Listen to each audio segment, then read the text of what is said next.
Halo Paralis, buat kalian yang sudah nonton video sebelumnya tentang PDP dan SWOT, mungkin kalian penasaran apa itu SMART Goals dan gimana cara menerapkannya. Boleh kalian siapin dulu file PDP dan SWOT yang sudah kalian kerjakan. Nah, buat kalian yang sudah datang ke video ini langsung, kalian bisa cek dulu 2 video sebelum ini tentang SWOT Analysis dan Personal Development Plan.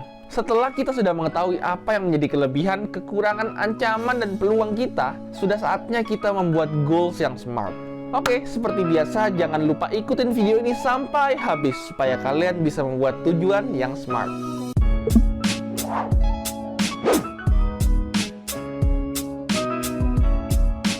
Nah, Paralis, coba deh pikirkan tentang hal-hal yang benar-benar ingin kamu capai, baik dalam pendidikan, karir, atau kehidupan pribadi kamu. Untuk memenuhi tujuanmu secara keseluruhan, buat daftar tujuanmu dan pastikan itu SMART, yang artinya harus S, spesifik. Tujuan kamu harus spesifik dan tepat daripada generik. Dengan mempunyai tujuan yang spesifik, maka kamu akan mempunyai tujuan yang lebih terfokus. Ibarat kamu mempunyai anak panah yang mau kamu arahkan ke target, maka target tersebut akan lebih kecil daripada sekitarnya. Sama dengan goals yang kamu ingin buat, karena semakin melebar goals tersebut, maka goals itu akan semakin susah untuk dicapai. Hal ini bisa terjadi karena semakin banyak hal yang menjadi fokusmu. Berusahalah membuatnya menjadi lebih spesifik. Lalu, kamu harus menyatakan dengan tepat apa yang ingin kamu capai atau ubah. Contoh tujuan umum dan lemah. Saya ingin menjadi pembicara publik yang lebih baik. Nah, pembicara publik yang bagaimana? Buat lebih detail lagi dong soal topiknya. Mungkin lebih baik itu yang seperti apa? Nah, kalau contoh tujuan spesifik itu seperti saya akan menghadiri kursus pelatihan presentasi untuk membantu saya meningkatkan keterampilan berbicara di depan umum.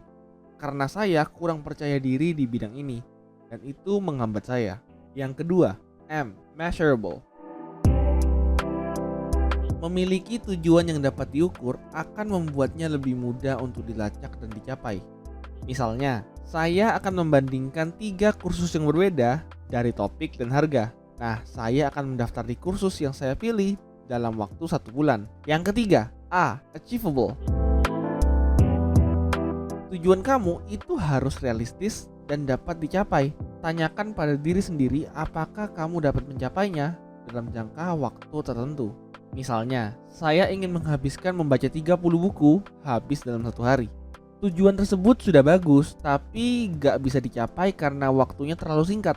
Buatlah tujuan yang kamu dapat capai dengan melihat kembali pada SWOT analisis yang telah kamu buat. Yang selanjutnya, R, relevant. Tujuan kamu itu harus berhubungan dengan tujuan keseluruhan dan ambisi jangka panjang kamu. Misalnya, kurangnya kepercayaan diri dalam berbicara di depan umum adalah salah satu kelemahan saya. Dan saya merasa hal itu menghambat saya dalam karir dan kehidupan pribadi saya. Selanjutnya ada T, time bound. Tetapkan rentang waktu yang realistis untuk mencapai tujuanmu. Tanyakan pada diri sendiri, kapan kamu ingin mencapai tujuan tersebut. Bagi tujuan kamu menjadi tujuan jangka pendek, jangka menengah, dan jangka panjang.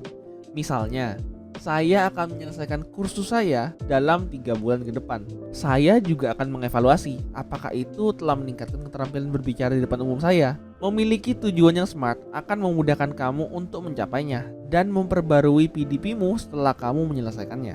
Nah, setelah kamu memiliki tujuan SMART yang jelas, kamu harus memecahnya menjadi poin tindakan yang akan membuatnya lebih mudah untuk dikelola. Kamu dapat memasukkan poin-poin ini ke dalam rencana tindakan dengan tujuan prioritas kamu di atas. Tenang, di sini kalian gak sendiri kok. Karena di sini aku juga bakal membuat tujuan yang SMART untuk mengembangkan diriku sendiri. Salah satu tujuanku sendiri adalah bisa bahasa Mandarin tahun depan. Nah, setelah tahu tujuanku, aku menganalisa lagi apakah tujuanku sudah SMART. Spesifik, bahasa asing yang ingin dipelajari itu jelas dan spesifik, yaitu bahasa Mandarin. Measurable, tujuannya pun dapat diukur dengan cara berbicara dengan 5 orang asing setiap minggunya. Achievable, aku percaya aku dapat mencapainya karena ternyata banyak orang seusiaku dapat mencapainya. Relevant, tujuan bisa berbahasa Mandarinku jelas agar aku bisa berkomunikasi dengan baik saat aku jalan-jalan ke luar negeri. Time bound, aku akan belajar dan menguasai sampai tahap daily conversation sebelum akhir 2022. Nah, paralis, kalian bisa nih diskusikan di kolom komentar. Apa tujuan SMART yang ada di pikiran kalian yang ingin kalian capai, supaya bisa jadi pengingat juga buat kalian. So, make sure jadikan kolom komentar sebagai lahan untuk kalian berkarya. Segitu aja dulu, aku Chris dari Paradigma. See you in the next video.